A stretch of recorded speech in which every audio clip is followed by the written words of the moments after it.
Di awal film, kita akan diperlihatkan pada sekelompok tentara yang baru saja mendarat. Tak lama setelahnya, mereka pun lalu dikirim menuju perbatasan Kamboja untuk membuat pertahanan.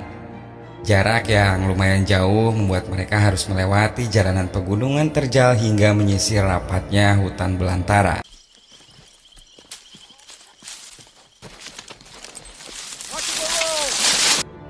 Medan terjal serta kerasnya hutan liar yang apapun ada membuat mereka tampak kelelahan. Hal yang sama juga dialami Chris yang merasa ternyata menjadi prajurit di lapangan itu benar-benar merepotkan.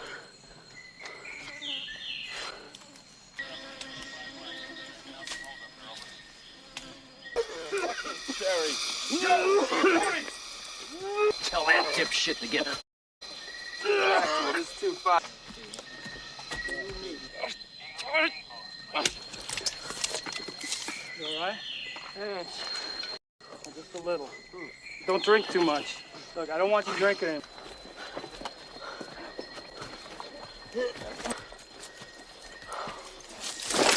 Apalagi setelah sampai di kamp pertahanan, mereka pun dituntut untuk melakukan berbagai tugas. Dimulai dari menurunkan amunisi persediaan sampai terhadap menggali sebuah lubang pertahanan. Come on, boy, get your dick skin on that thing. Dig! That's what this place feels like. Hell. The hardest thing I think I've ever done is go on point 3 times this week. Dan dari sini kita bisa lihat guys, kalau orang-orang baru akan selalu tertindas di bawah kekuasaan orang-orang lama. Hal tersebut juga diperkuat saat Sersan Barnes atau biasa dipanggil Bob mendapat info kalau batalion ketiga baru saja diserang. Lalu ia pun menugaskan Sersan Elias bersama anak buahnya untuk melakukan penyergapan. Sebenarnya giliran patroli malam itu harusnya dilakukan oleh pasukan O'Neill. Namun mereka justru mengatakan kalau penyergapan harus dilakukan oleh pasukan Elias agar mereka mendapat pengalaman. Jadi di sini guys, pasukan si Elias ini adalah pasukan orang-orang yang baru itu. Masih dalam training lah intinya kayak gitu. Tak mau berdebat panjang, akhirnya Elias pun pergi dan langsung menyiapkan pasukannya. Perjalanan pun dimulai, menelusuri gelapnya malam hutan Vietnam serta dinginnya guyuran hujan yang tak dapat mereka tolak. Lock and load! I come with my band.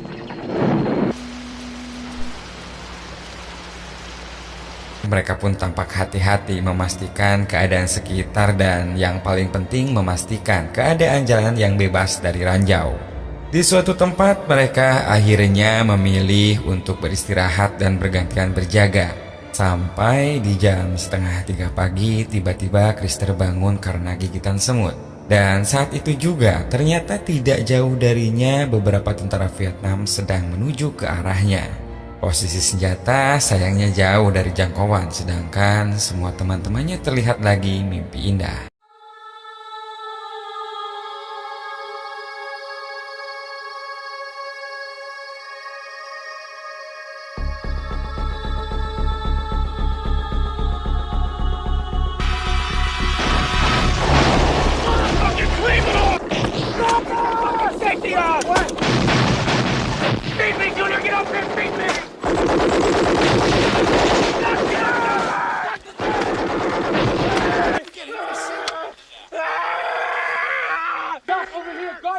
Right there! Dan lagi-lagi guys, prajurit baru jadi pelampiasan dan menyalahkan karena mereka tak becus berjaga. Shut up! Shut up and take the pain. Take the pain!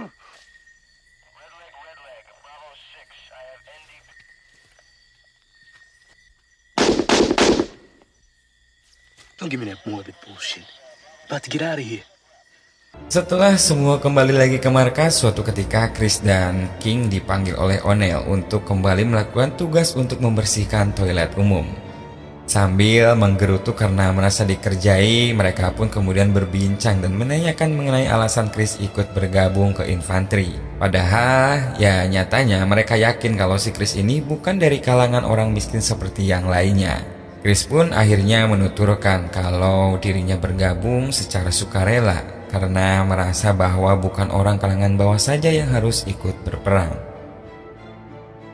Setelah perbincangan yang banyak itu, malam harinya mereka pun mengajak Chris untuk pesta minuman. dugem-dugem dikit sambil ngerokok ganja yang bikin dunia melayang.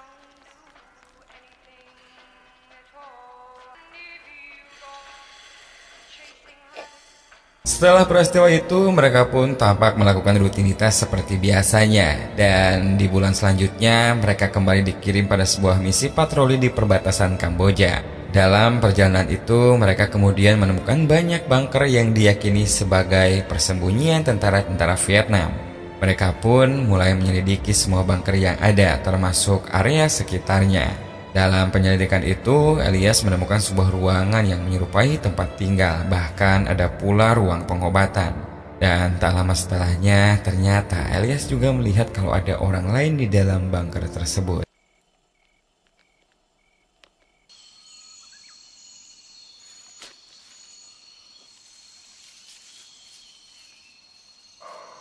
Sementara di luar gua, Sai terlihat mendapat kotak peti yang berisi peta milik musuh. Namun saat akan dibawa, ternyata itu adalah jebakan. Dalam keadaan siaga itu, tiba-tiba satu dari mereka yang bernama Manny menghilang entah kemana. Akhirnya, Letnan Wall pun membagi tugas supaya Elias dan 3 anak buahnya menunggu di sana untuk menemani korban yang luka-luka. Sementara untuk sisanya akan mengejar musuh yang melarikan diri lewat sungai menuju ke perkampungan. Baru setengah perjalanan, tiba-tiba King menemukan Manny yang sudah terbujur kaku penuh luka sayatan di tubuhnya.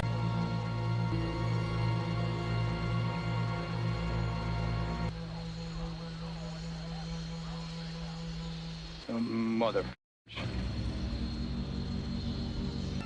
The village, which had stood for maybe 1,000 years, at the eye of our rage, and through him, our Captain Ahab.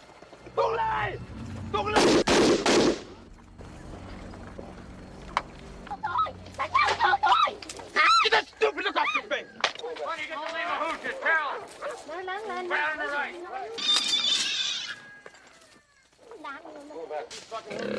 Hey, Piggy, Piggy. Hey, Pig.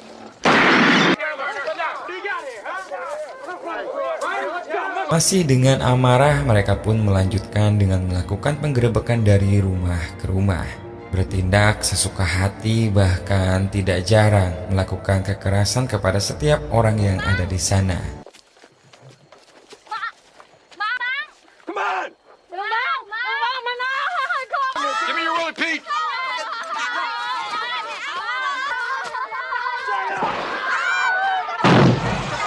We got one. Come on, mother, move!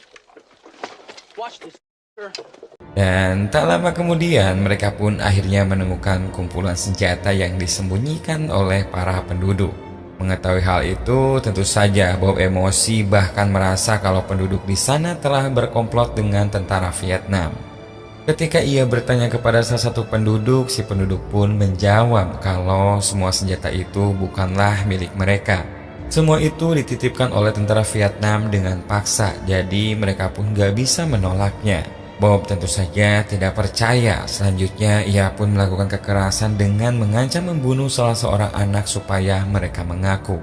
Sebenarnya tidak semua guys dari mereka setuju atas tindakan itu, seperti halnya Chris. Namun apa daya, kebanyakan dari mereka adalah prajurit biasa. Setelah suasana yang cukup tegang tersebut berlangsung, akhirnya datanglah Elias dan dia pun langsung marah besar menentang semua yang telah Bob lakukan. Dan ujungnya perbedaan pendapat itu berakhir dengan perkelahian. Karena sampai saat itu tidak juga ada warga yang mengaku, akhirnya mereka pun memutuskan untuk membakar setiap gubuk penduduk serta meledakkan semua bunker termasuk senjata yang mereka temukan. Dalam sela-sela itu, Chris sendiri yang terus-terusan menyaksikan ketidakadilan akhirnya emosi, apalagi ketika ia melihat beberapa prajurit lainnya sedang memperkosa seorang penduduk. Dia pun marah besar dan dengan lantang menentang mereka semua. Setelah tragedi itu, Bob pun mendapat peringatan langsung dari atasannya dan mengingatkan jangan sampai hal tersebut terulang kembali atau nantinya bisa diadili di pengadilan militer. Setelah hal itu terjadi, infanteri pun pada akhirnya terbagi dalam 2 kubu, di mana yang satu mendukung Elias sedangkan yang lainnya mendukung pada Bob. Kesempatan itu tentunya tidak disia-siakan oleh Sersan Bunny dan juga O'Neill, yang kemudian malah memanas-manasi Bob dengan mengatakan bahwa Elias adalah seorang pengkhianat. Selain itu, mereka juga mengatakan kalau Elias bisa saja suatu saat menjadi masalah besar bagi mereka. Pada keesokan harinya, seperti rutinitas biasa, mereka kembali diberangkatkan untuk melanjutkan misi. A civil war in the platoon. I can't believe we're fighting each other when we should be fighting them. Hope things are well, Grandma. Hey, big boy. I know you thought you had that enough. Don't drink that, asshole. You're gonna get malaria.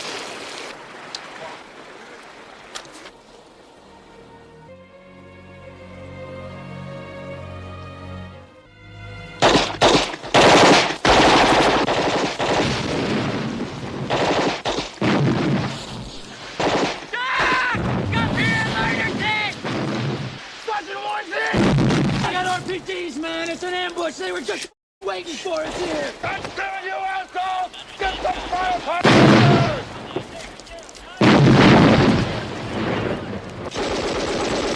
Watch out! Rockets! Elias pun kemudian melapor kepada Letnan Rob bahwa saat ini mereka dalam posisi sandwich antara Peleton 3 dengan musuh. Dengan kata lain, mereka ini ada di tengah-tengah yang kemungkinan terkena peluru nyasar dari Peleton 3. Perseteruan Elias dan Bob pun di sini kembali diperlihatkan. Saat Elias meminta bantuan untuk melakukan penjagaan pada saat dirinya akan menuju sarang musuh, ia pun dengan sombong mengungkapkan kalau Elias adalah bawahannya dan ia tidak semestinya menyuruh-nyuruh seenaknya itu. Namun Elias pun malah geram dan ia pun memilih langsung pergi dari sana. Apa yang dikemukakan Elias ternyata benar adanya, karena setelahnya mereka pun akhirnya sadar bahwa serangan yang datang justru berasal dari Peleton 3.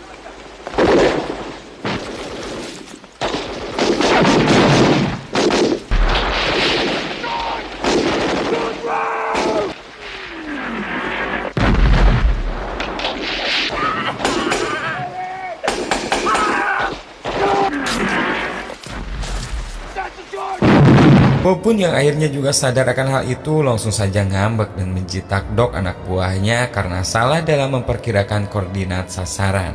Di sisi lain, Elias dan timnya mulai berputar ke arah lain. Dia pun kemudian menyarankan supaya anak buahnya tetap berjaga di sana. Dan ia pun memerintahkan agar langsung melakukan serangan jika ada yang bergerak ke area itu. Sementara dirinya sendiri akan menuju langsung ke dekat sungai untuk mencegah supaya mereka tidak dikepung. Dalam keadaan sulit seperti itu, gilanya nih guys, si Bob malah menyarankan supaya timnya mundur dan bergabung dengan Peleton 3. Perintahnya itu turut juga diberikan kepada anak buah Elias yang sedang berjaga. Salah satu prajurit di sana pun menanyakan bagaimana dengan Elias. Namun Bob malah membentak dan mengungkapkan kalau dirinya sendiri yang akan menjemputnya.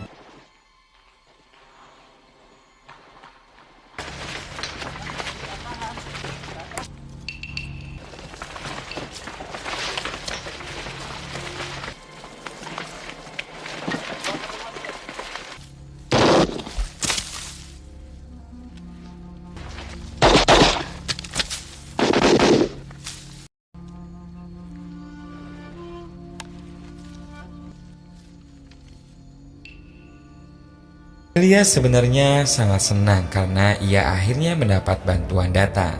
Tapi rupanya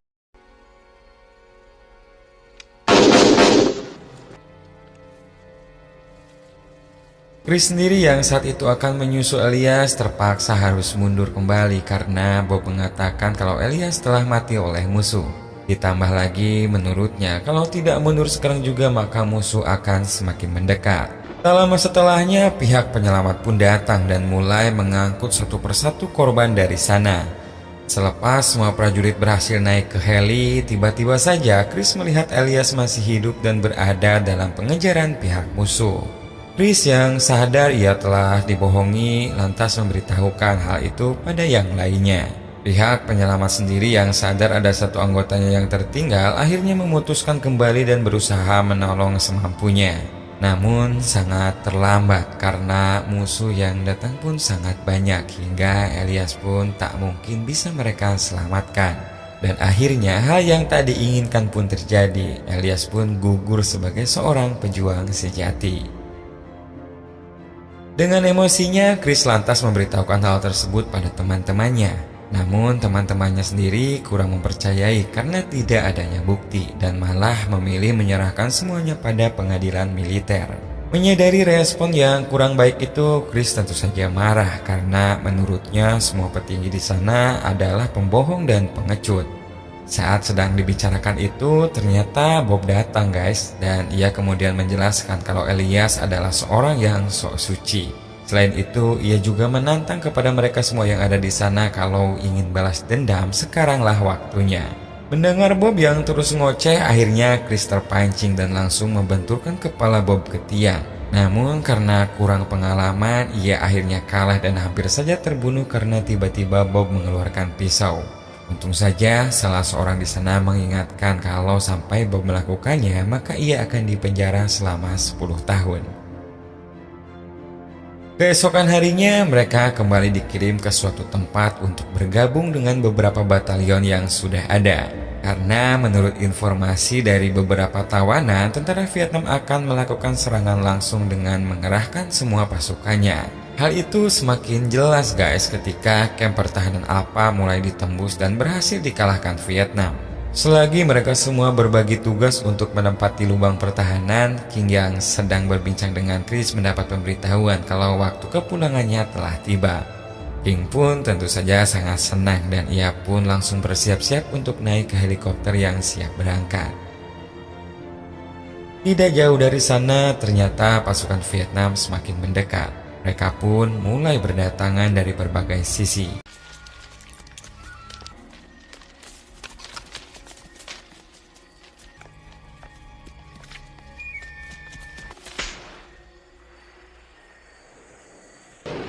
RPG!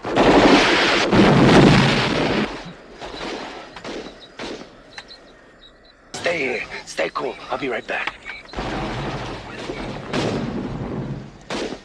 Who is it?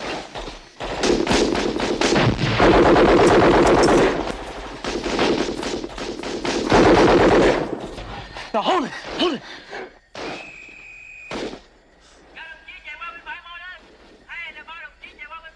Get out of the fucking hole! I'm gonna fly!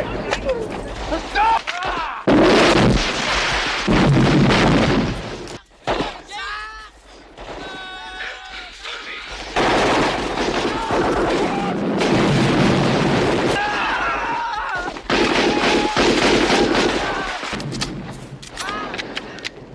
Come on, mother! Get back here, you dumb!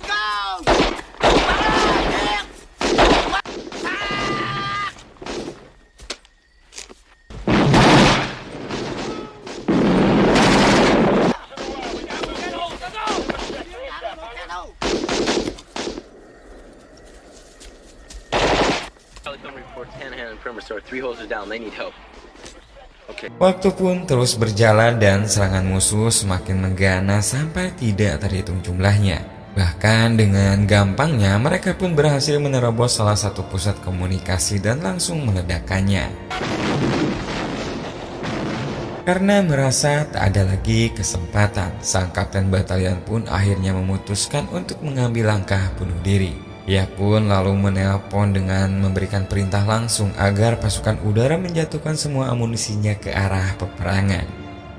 Di sisi lain, Chris tampak mencoba membantu Bob yang saat itu sedang kesusahan. Namun gilanya, si Bob justru menyerang balik dan siap berbalik membunuhnya. Untung saja pesawat pengobom datang dan ledakan besar pun terjadi di sana. Esok harinya, Chris ternyata masih hidup guys dan tersadar sedang berada di atas rerumputan. Tak lama setelahnya, ia pun bahkan menemukan Bob tergeletak dan merengek minta untuk ditolong. Namun saat ingat dengan kebengisan Bob sebelumnya, Chris pun hanya menganggap rengekan Bob sebagai angin lalu dan ia pun langsung meluapkan semua dendamnya. Tidak lama setelah itu datanglah regu penolong. Francis terlihat keluar dan menusuk kakinya sendiri supaya orang lain tidak menyadari kalau sebenarnya ia telah bersembunyi. Berbeda dengan O'Neill yang memang seorang penjilat, ia pun tampak keluar tenang-tenang saja dan memperlihatkan kalau pertempuran semacam itu bukanlah apa-apa baginya. Dan di akhir cerita, Chris dan Francis pun dibawa dengan tandu untuk mendapat perawatan. Berbeda dengan O'Neill, ia justru kembali dikirim untuk peperangan selanjutnya.